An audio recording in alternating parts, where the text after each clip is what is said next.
Okay, so it's almost 4 o'clock.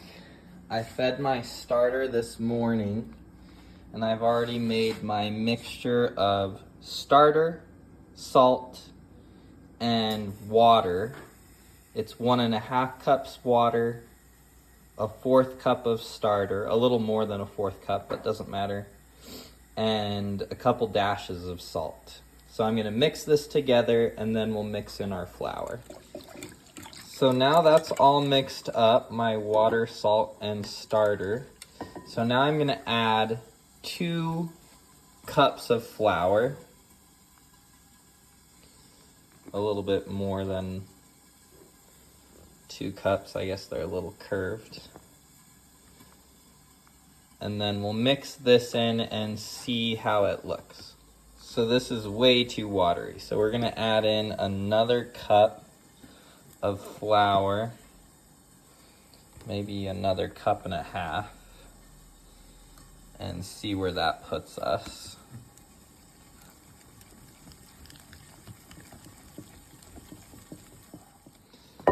So that's good. So this is about the consistency that you want.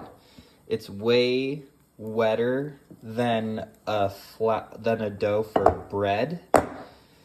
And like scientifically, you want it 100% hydration. But again, I kind of just eyeball it, and I just know I want it pretty wet. So once you get to about this consistency, this is where you want to let it rise for about 3 to 4 hours. After the 4 hours, we'll start doing our folds. So now it's been almost 3 hours, and we start doing our first fold, and this is how I do it. I get my hands really wet, and I just do 1, and it's so globby and wet, it's not gonna fold great. 2, 3, and 4. And then I do that every hour until about 10 o'clock. So now it's 10 o'clock. I'm doing my last fold, and this is the tray I use. And you put about that much oil down. And then you do your last fold, so you get your fingers wet.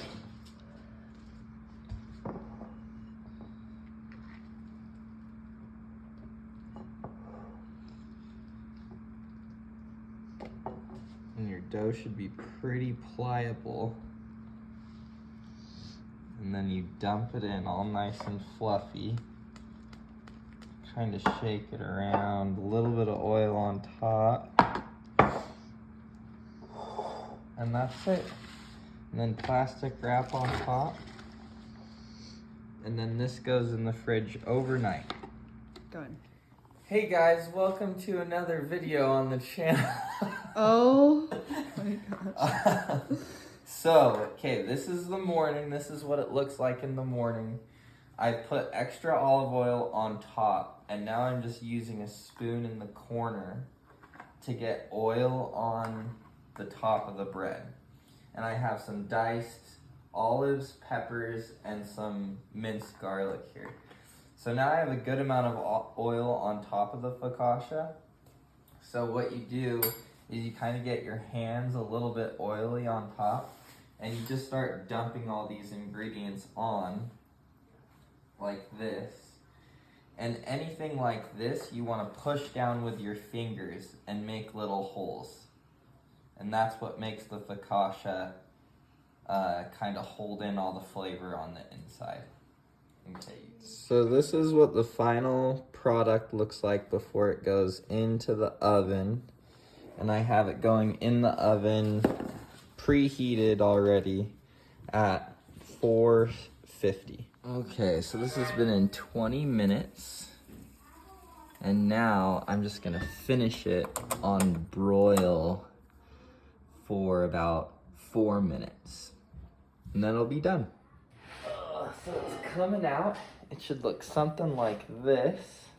Still a little oily and stuff. And then to cool it, you want it out of this tin. If you keep it in the tin, it'll get soft and mushy. So what you want to do is just pop it right out and then drop it down on something to cool.